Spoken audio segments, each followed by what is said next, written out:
Hey everyone, welcome to Princess of Gay. I'm your host Connie, and today we are here with a donation reward reaction for Sweet Venom, and we are reacting to the bad guys. So, this is an animated movie from last year, and it's what I've decided to be the first movie reaction we are doing for 2022. So let's talk about it. This is a movie that when it came out and everything, when I saw the trailers, I was not sold on. The plot seems ridiculously boring and predictable and ridiculous. It comes across as generic as fuck.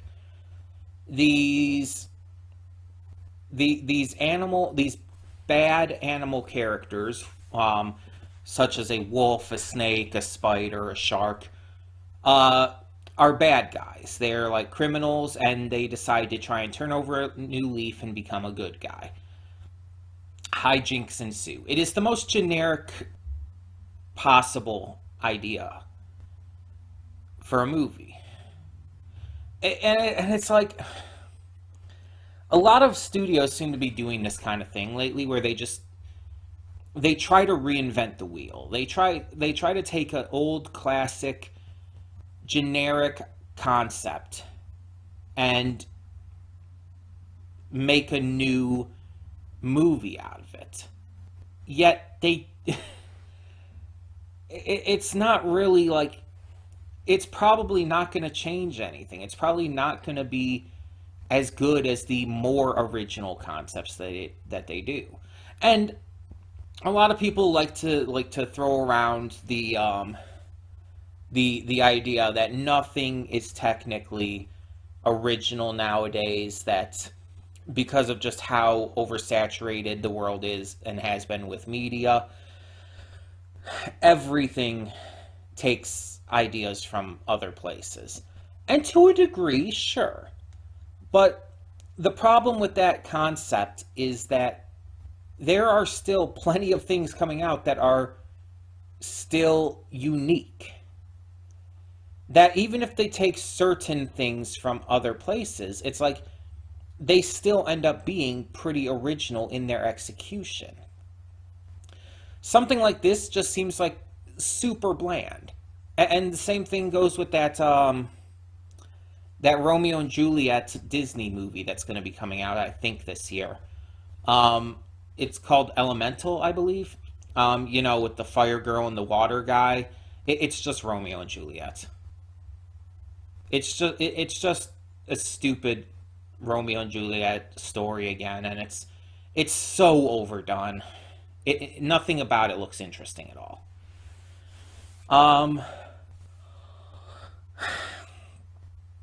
Plus, I'm not a fan of the entire opposites attract concept. I don't think that's a healthy concept as it is, but that's an entirely different discussion for a different day.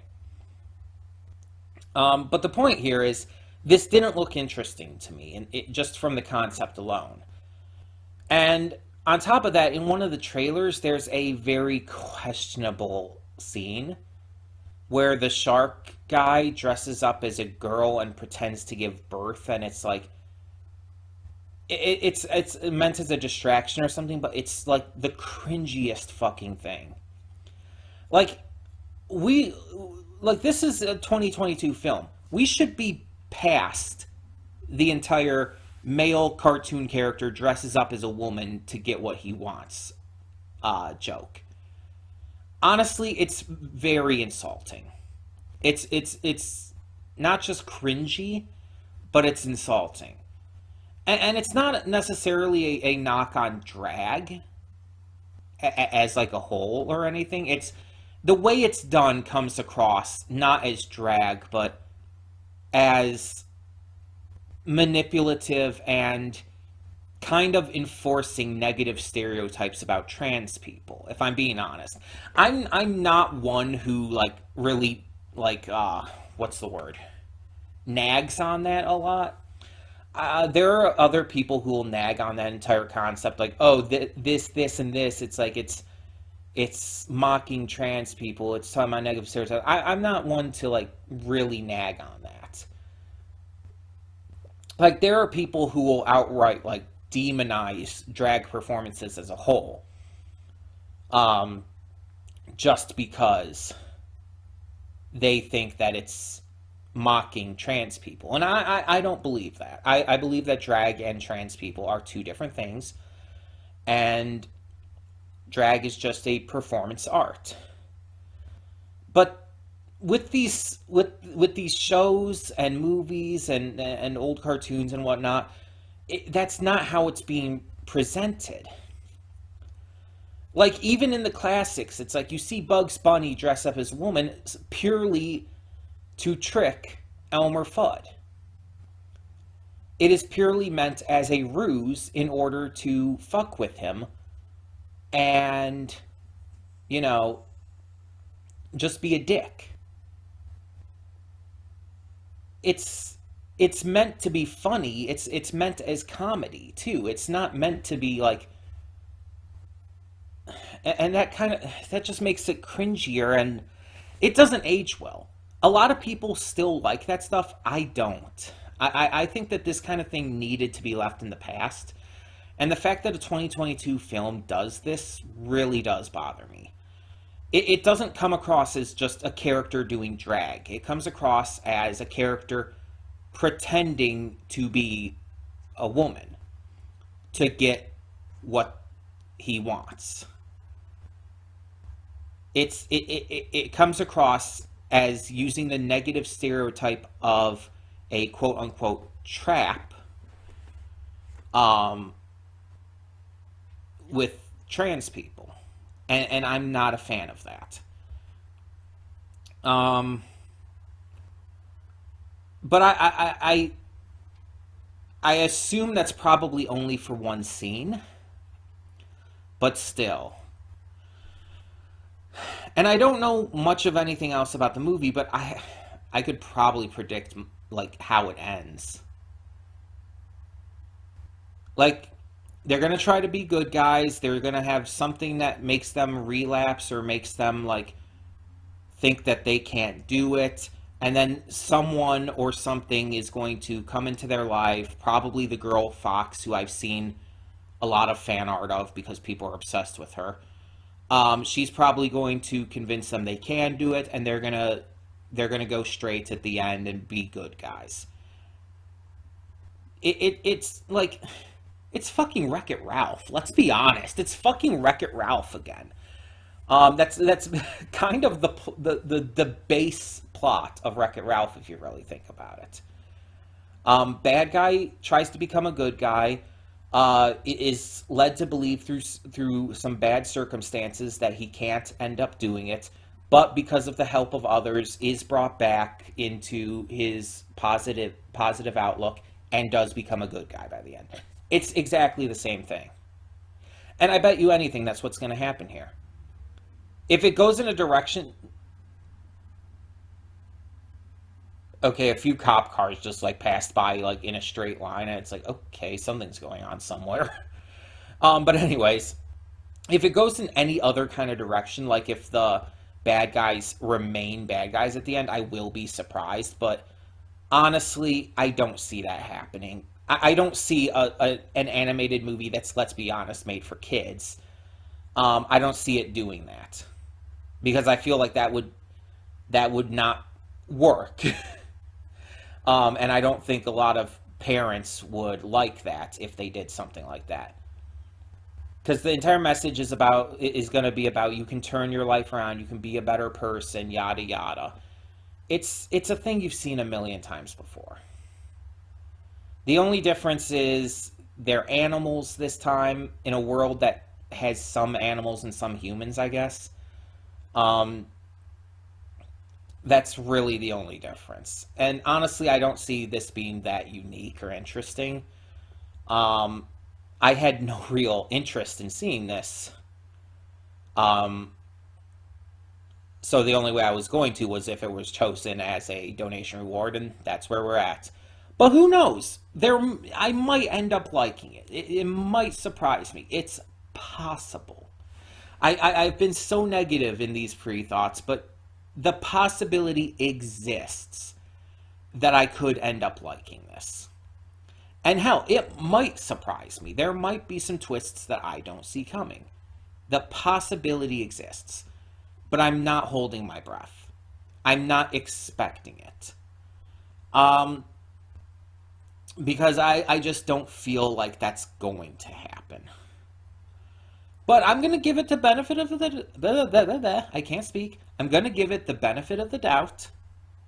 I'm going to go in and just... I'm going to judge it based on what it gives me. I'm going to judge it based on its own merits, not on my initial thoughts going in. There's been plenty of movies that I did not think I would like that I ended up loving. And there's been plenty of movies that I thought I would end up loving that I ended up hating. So, who knows? Who knows? But before we begin, real quick, last thing I want to mention is you may notice that even though we've been doing reactions lately in my room again with my new setup, I am out here in the living room, while movies will be entirely out here. Due to the length of movie reactions typically, and due to the fact that when I do movie reactions, I've usually recorded something else that day as well. I'm choosing to do the movies out here because, let's be honest, my chair in there is not comfortable. It's just not. So in order to be more comfortable and because it's a longer period of reaction, I'm choosing to do movies out here still. So expect that going forward, that those will be in the living room. But like I said in the first video in there again, all series reactions should be in there, and possibly like maybe other small things too. But yeah, this is where the longer reactions and streams will be. So that being said, let's get this going. When the screen fades to black, pause this redirect and go to the description below. Follow the link to the reaction, and after you watch it, come back here to the redirect and resume play. Because after it fades black and then fades back in, everything from that point forward will be my afterthoughts and will contain spoilers to the movie. So, that being said, thank you so much for tuning in, and I will see you at the reaction. And we are back, and we'll begin with spoilers in 3, 2, 1, now. And god damn it, I feel like an asshole. I feel so fucking bad that I got it wrong. Lily Singh was not Zip, it's Liza Koshy. In the movie voice of Zip. I really, really feel bad that I got that wrong. I really do. I wasn't just trying to, like... I'm not just trying to say, like... I'm not just trying to say, like, they're too much alike or anything. You know? The thing is, they were both YouTubers and everything, went into acting and other stuff. And I know them mostly from YouTube, and they've done other stuff besides that. Both have been in movies and whatnot. But yeah, it's like...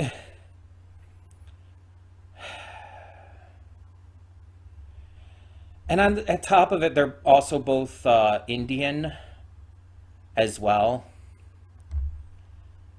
And it's just like... I feel so bad. That was completely unintentional. I apologize really badly for that. But I looked up some of the other actors here. So Sam Rockwell. Just moving on because I really am sorry. Sam Rockwell was in a few movies I've seen according to this. Let's see if I can try to find the characters. He actually has a separate page for it. Oh, yeah. He's the asshole in the Green Mile. The one prisoner who's an absolute asshole. Yeah. The one who does the moon pie spit take thing. What else was he in? Wild Bill. That's it. He was also the one who killed the girls that the other guy was blamed for. What else would I really know him from? Oh, yeah, he was Zaphod Beeblebrox in Hitchhiker's Guide to the Galaxy. I definitely would know him from that. Um, he was Justin Hammer in Iron Man 2. That's right, he was. I forgot about that. Specifically that it was him. I didn't forget about Justin Hammer. I just forgot it was him. He was in Jojo Rabbit? Really? Okay. But yeah, in this he was Wolf, which I wouldn't really have guessed. Like I wouldn't have guessed that that was the same actor. But then Professor Marmalade was Richard Ayoade. I apologize if I'm mispronouncing that. He was the guy in the IT crowd, according to this. I've seen like gifts and all of this character. I never saw the series, so. But he's been in other voice acting roles. Apparently, he was in the Box Trolls, Early Man, Disenchantment. Apparently, I wonder who he is in Disenchantment. Let's see what else he's been in to see if I know anything. Da, da, da, da. Anything that I would know, at least. Not including stuff I haven't seen. Okay, no movies. Well, let's go to the shows now. Yeah, he's a main character in the IT crowd. Again, I know of that, and I know who he is from the gifts I've seen of that. Apparently, he was in Neo Yokio. I never saw that, though. He's in The Mandalorian, okay. Okay, he's a character named Gordy, and another one named Alva Gunderson in Disenchantment. I can't remember who those two characters... If I even met them in Season 1. I've only seen Season 1 of that. He's in the new Rugrats reboot as well, apparently.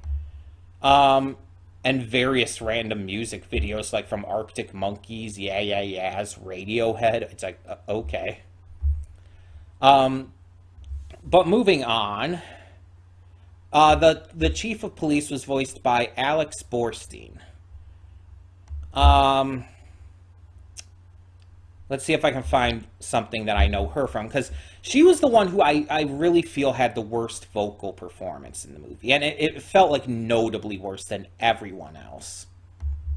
She was in Catwoman? What? Oh, was she the bad guy girl in Catwoman? The bad guy girl. You know what I mean? Like the villain, the female villain in that movie? The Halle Berry Catwoman, I should specify, by the way. The terrible Halle Berry Catwoman. Apparently she was in Paranorman as well. I think I saw that once. I think. Or did I not see that?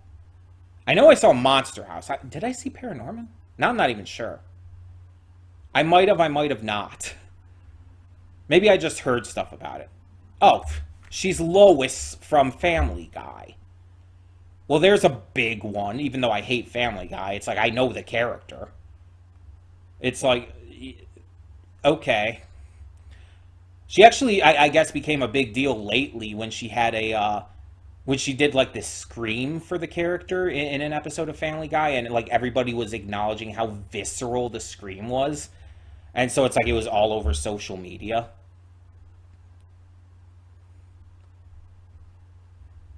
Yeah, that's pretty much the only thing I really would know her for.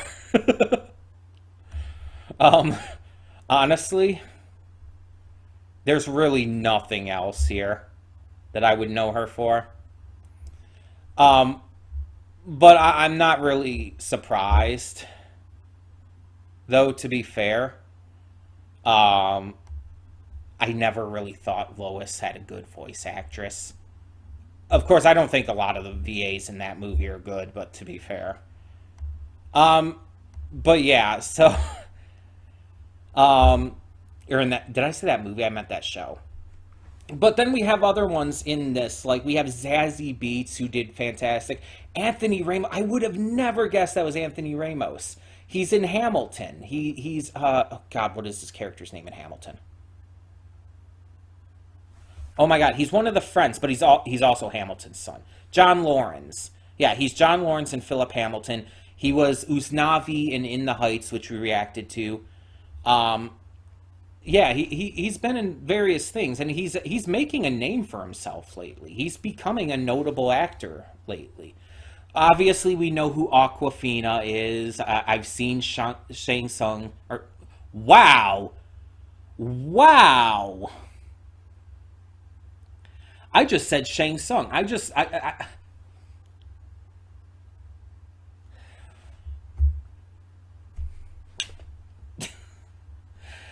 deserve a slap for that. Uh, wow, I can't believe I said that. Shang-Chi, not Shang Tsung. Oh, she was also in Raya and the Last Dragon. And she was in the Boys animated series as well. Mark Maron, or Marone, is a comedian and everything. He's been in various things. He was in that one series on Netflix, Glow, Gorgeous Ladies of Wrestling. He was in that.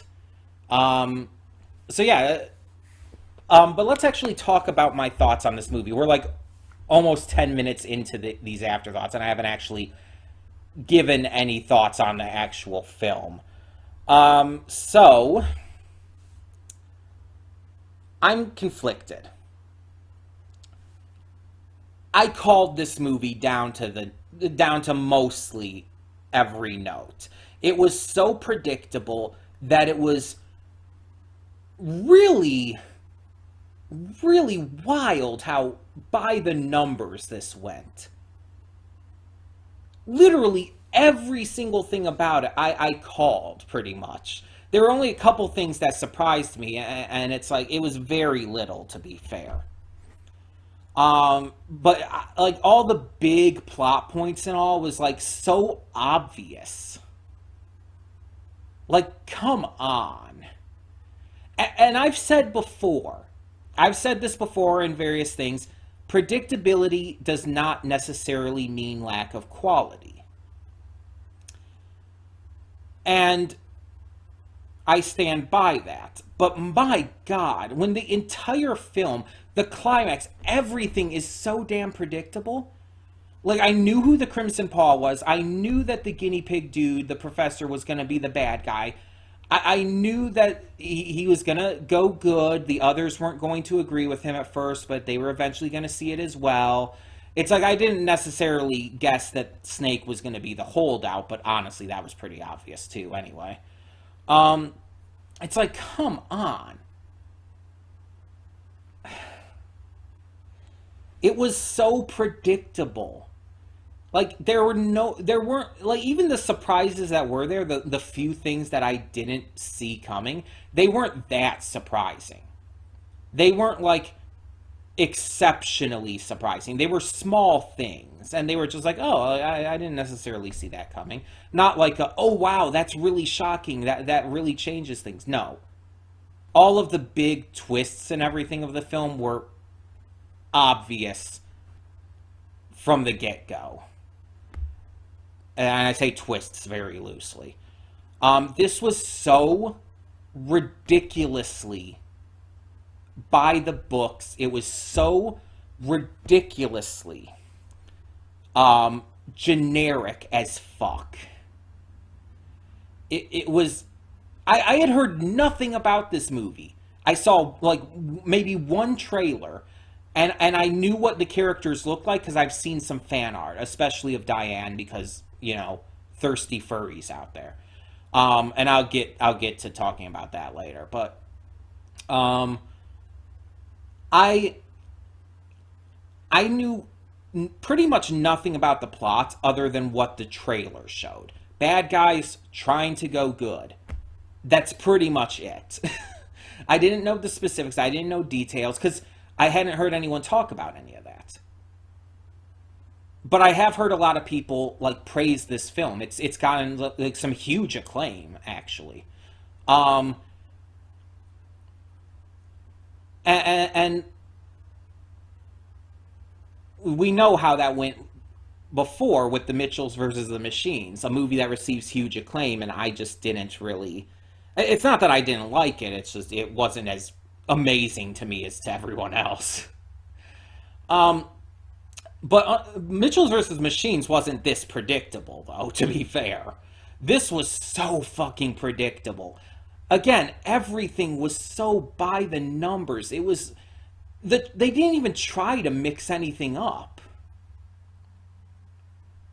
They didn't even slightly try.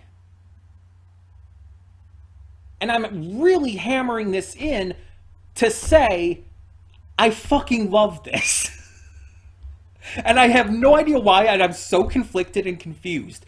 Because I was, like, basically right when I started seeing all of these tropes and started recognizing how everything in this movie was going to go, I was genuinely, like, feeling kind of grumpy about it. I was thinking, like, I'm thinking at that point that, oh, this is not going to do anything for me. It's so obvious. And the entire time I'm watching this, you know, you were watching, I was complaining about, like, being able to recognize everything that was going to happen. It's so tropey, it's so bland and basic, and yet for some reason, despite all of that, I enjoyed it. And I don't know why. I genuinely do not know why. Like, I could not even tell you at all why I enjoyed this. There's one thing, and I will talk about it in a bit here, that I do know why I like. But I'll get to that in a bit. But for just the enjoyment of the film as a whole, I don't understand how I like it, despite acknowledging how absolutely poorly made it is. Let's be honest. It is like, look, the animation's fine. It's weird. It's kind of a weird animation style. Like, again, it's kind of like a mix of 2D and 3D. It's really weird. There's things that don't make sense about the movie, though. Like, why are some animals in this world anthropomorphic, are perfectly capable of sentience and speaking and full thought, but then there's others that are just animals? Why? That makes no sense. And nothing is ever even slightly explained about that. Like, they could have just had a newspaper lying around or something saying, like, there was, like, some kind of toxic leak years back or something, and some animals gained sentience and became humanoid in form. Just something even, like, on the side. Unless there was, and I didn't see it. Like, if that actually was in there, I could have laughed my ass off. But even just something like that would have explained everything, because otherwise it makes no sense to have some animals be sentient and others not. It makes absolutely no sense. If you want to have a world that mixes in anthropomorphic animals and humans, fine. That's all well and good. But then why do you also have animals that are just animals? I don't get it. I'm so confused by it. But yeah, most of the voice acting was really good in this. I don't deny that. The voice actors did a fantastic job as these characters. The animation, while definitely weird, was still fine. It was good. It had a lot of good expressiveness. I'll definitely give it that. A lot of good energy. I kind of like how the introductions to the characters had their own, like, name title cards. Like, that was a fun little joke. I'm going to turn this off, by the way. I don't think I need it right now. It's a little brighter out than when we began, but yeah, I like the name title cards and all. It felt like so much effort was put into everything in this except the writing, and that astounds me. Because, as I've said before, writing and characters are the two most important things in any movie or series for me.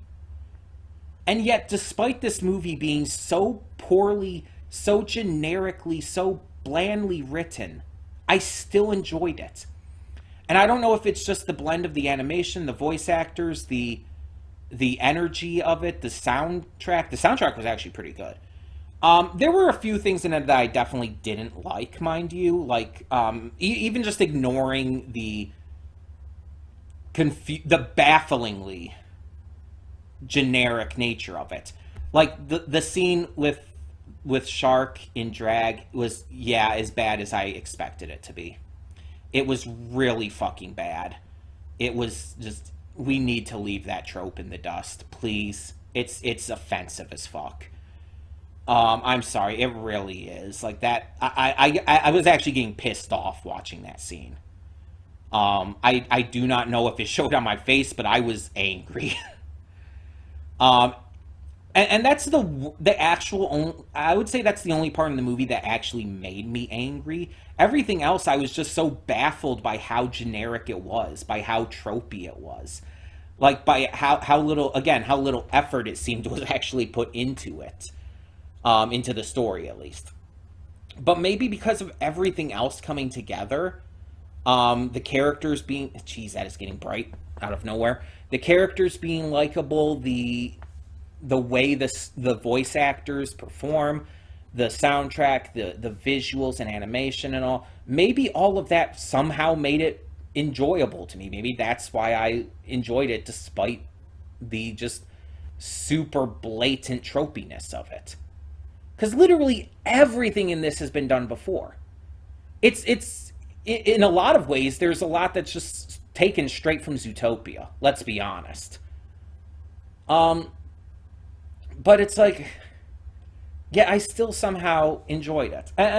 And part of that reason, like I said, is the characters being so likable, and that gets me to Diane. Easily the best character in this. I can see why everyone's simping over her. She's fantastic. Not only is she the funniest character, not only does she have the most charm, not only is her performance from Zazie Beetz the best in this, she is the most likable, she's the most interesting, and even though you can obviously tell really early that she's the Crimson Paw, it's like when you actually see her in action as the Crimson Paw, she's fucking badass as hell. Like, she's awesome. She's just really fucking cool, and I really like her. And I mentioned how, like, all the furries are thirsty over her and everything, but it's like, I'm also a furry, and yeah, she's kind of hot. Like, just admittedly, she is. And I won't let the politician thing get in the way. It's like, that's, at least she's not a cop, right? But yeah, she was great. Like, easily the best character. It's like, she's definitely the one thing that would make me want to watch this again. Just for her. Like, she is so damn good. Like, even just certain lines she says, I don't know if it's the way she says them, but it's like when they first go into her hideout, her and Wolf. It's like with the laser lipstick and all. She's like, by the way, it's not really your color. It's like I'm just like almost giddy over that line, and I don't know why. But then when like they're leaving, she's like, "Well, put on your big girl pants." She's saying this to Wolf, and it's like, okay, I love you so much. It's, and again, the expressiveness probably helps with that too. There is great expressiveness in the animation on the characters' faces. And I have talked about in the past how I do very much value expressiveness, so that was a notable thing for me. I do like expressive characters in animation. So yeah, I really enjoyed that aspect of it. And that's probably part of the reason I liked her character. I think she had great expressiveness. And the others did too, mind you. But as I said, I liked the characters for the most part. Obviously, the police chief, it's like, go away. But, but yeah. It's like I really didn't like anything about her, did I? She's a cop. The voice performance was subpar. And on top of that, yeah, the expressiveness is like they tried a little too hard with her. I feel like even the fact that they made her like super buff, it's like I don't know, it just feels disingenuous. Like unlike Luisa from Encanto, which felt like, oh yeah, this feels natural as part of this family and everything, as part of the world they're building with this. It's like this felt goofy, like too goofy. It's just everything about her I don't like. She's like the one character in this that hurts it for me. But I like the professor. He was a fun character too. Even the reporter was fun. Like the fact that she's reporting so seriously on things that it's like are just like basically with what they were saying, just normal occurrences. It's just, she gave it her all, and Lily Singh obviously would do great at that, but still. Um, yeah, it's just, it's, I guess it's the combination of everything else that makes it fun for me. Despite the fact that the story is so poorly written. The dialogue is fine. I'm fine with the dialogue, even though even that gets a little tropey at times. But I'm fine with the dialogue. It's the story. It's the writing of the story that is, and all the constant tropiness. And I don't know if that's what they were going for. Maybe that was intentional, that they meant for it to be a movie that was so by the numbers but was carried by literally everything else. That is a weird decision if that was their intention, but somehow it worked. And I'm confused. I'm baffled by how it works for me. I don't know. I genuinely don't understand. And I think the best thing to do here would be to look at what other people say about it, see if that can shed some insight for me. So, as usual, we will start with our critical response portion by looking at Rotten Tomatoes. And as usual, I will say take it with a grain of salt because it's Rotten Tomatoes, and it's not exactly the best like reviews to go by. So Rotten Tomatoes gives it 88% from 170 critics reviews. 88% of those reviews are positive, with an average rating of 6.9 out of 10. The consensus reads, fast-paced, funny, and full of colorful visual appeal. Funny's a little much, like some parts of it are a little funny, I acknowledge that, but it's not like a funny film overall. But continuing, it says, The Bad Guys is good news for audiences seeking options the whole family can enjoy. Yeah, it's definitely a good family film for sure, even if it's generic as hell. Uh, Metacritic, which uses a weighted average, assigned the film a score of 64 out of 100 based on 26 critics, indicating generally favorable reviews. Audiences polled by CinemaScore gave the film an average grade of A on an A plus to F scale, while those at PostTrack gave it an average score of 4 out of 5 stars. Okay, so that's just general, like, website consensus and whatnot. But let's look at actual, like, reviews. So the Washington Post's Kristen Page Kirby gave 3 out of 4 stars and concluded the moral of the story doesn't pack a huge wallop. Actually, I think the moral was good. It's the writing of the story that doesn't. Not that it needs to. We can't all be in Encanto. I like how she actually said that. I mean, fair. Still, it's clever. It's not really that clever. It's clever at a couple points, but visually interesting. I would agree with that. And very, very, it's not very, very funny. It's really not. Encanto was much funnier, honestly. Even when the humor goes lowbrow, it makes narrative sense. I guess.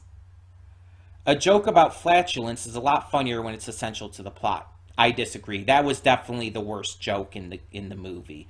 The fart joke is so stupid. Even if it came in need for the plot, it was still stupid. It's still a bad joke. But she continues, The Bad Guys gets that. In fact, The Bad Guys gets a lot of things. It knows precisely what it is and what it sets out to do. It does well. It's a heist film with heart and humor. And where's the crime in that? I mean, I guess. Although she clearly thought it was a lot funnier than, well, at least in my opinion, than it was. IGN's Ryan Leston gave the rating 8 out of 10 and wrote, The Bad Guys is a slick, hilarious... Again, it's not hilarious. It's like maybe slightly funny. Heist movie with buckets of laughs and a lot of heart. And yeah, it technically has a lot of heart, but again, it's super generic that we've all seen before. It's Ocean's 11, I can't say I haven't seen that, meets Little Red Riding Hood, in the barest sense, based on just the Big Bad Wolf references. I even referenced Little Red Riding Hood, to be fair. With Sam Rockwell's Wolf going on a charm offensive to stay out of jail. He was not the charming one here. In fact, like, Diane, Tarantula... they were much more charming than he was. Not that he was bad, but like you act like he's like the highlight of the movie, and he's not. and he might just win you over in the process.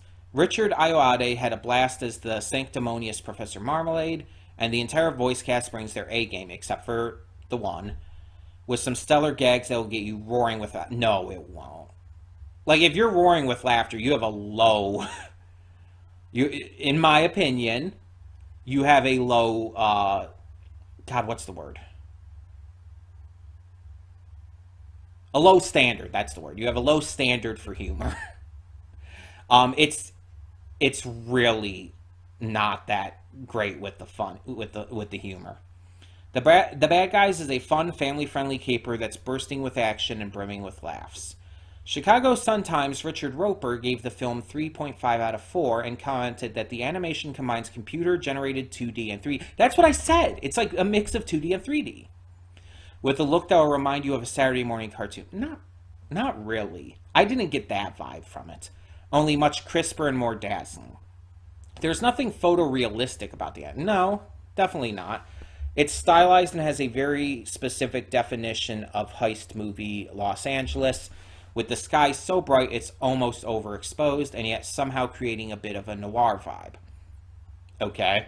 This is a great looking film, I'll give you that, with terrific performances for the vast most part. Some lovely messaging, yes, and a steady parade of solid laughs. Kids will like it. Kids will get a laugh out of it, but it's very much childish humor. Again, the humor's not the highlight of this film at all. Some kids will enjoy, and just as many targeted squarely at the grown-up kids in the audience. No, there's really not adult humor in this. The Guardian's Wendy Ide gave 3 stars out of 5 and said, like Roger Rabbit, odd comparison, the pacing owes a debt to the demented frenzy of classic Looney Tunes animations. I would not have made that comparison at all, and I still wouldn't. But the film also nods to heist movie. Obviously, it is a heist movie, notably the Ocean series. Again, I cannot say on that. I haven't seen the Ocean series. It's deliberately preposterous. Well, you think it's deliberate, at least. I don't know if it actually was. The disguises are rarely more convincing than the kind of false nose and mustache combo you might find in a cracker. In a cracker? Like one of those Christmas crackers like they have in the UK? I have to assume that's what that means. Because otherwise, I have no idea what that means. But there's a kernel of believability where it matters. In the easy repartee and fully fleshed friendships. I guess. It's sharp, silly, and frequently... It is not frequently very funny. Like, does no one have a good standard of humor? Again, this is all my opinion. I'm not just clowning on them. I'm not going to just make fun of them with that. But it's like... The humor is not on point. It's not very funny. I don't understand. Also, according to this, there's going to be a holiday special? What? Like what? Really? Set to debut sometime in 2023 on Netflix, will take place 1 year before the events of the film, and will feature the titular bad guys reluctantly restoring holiday cheer to Los Angeles after Christmas was unexpectedly canceled. Wouldn't that kind of go against the plot of the film, though? By saying, like, they did something good before the events of this movie? That kind of goes against the lore of this film. That would be continuity breaking, wouldn't it? Is that just me that sees issue with that? But to be fair, this movie is so tropey. That also sounds very fucking tropey. So it's like, why the fuck not? But yeah, so just overall general thoughts on this movie. It is so by the numbers, just generic as fuck in its writing, and yet somehow it's enjoyable as hell. Somehow, despite the fact that the story is so bland and just boorish, despite that, it somehow gets everything else right to such a degree that it makes up for it, which is astoundingly baffling to me. It makes no sense. I should not like this movie. I guessed so much, almost the entire film, so early on. I should not like this movie. I have no reason to like this movie, and yet I do. I am genuinely confused by this, and I don't even know if watching this again, like if I don't even know if people have done reactions to this. I genuinely don't know. But even if I find other people's reactions and watch those, even if I see reviews of this, I don't know if I'm gonna figure it out. Maybe you guys can lend some advice, some thoughts in the comments below. Let me know what you think of the film, and maybe even why you think I might like this, despite it being so generic that I guessed practically everything so easily before it was revealed, because nothing in this tries to even be kind of clever in that regard. I don't know. I don't know. I've had other things on this channel baffle me before, but not like this, not in this same way. And it's just like, I should not like this movie, but I do, and I don't understand why. But like I said, let me know your thoughts down below. And for now, I'm Connie, and I'm signing off. See y'all next time.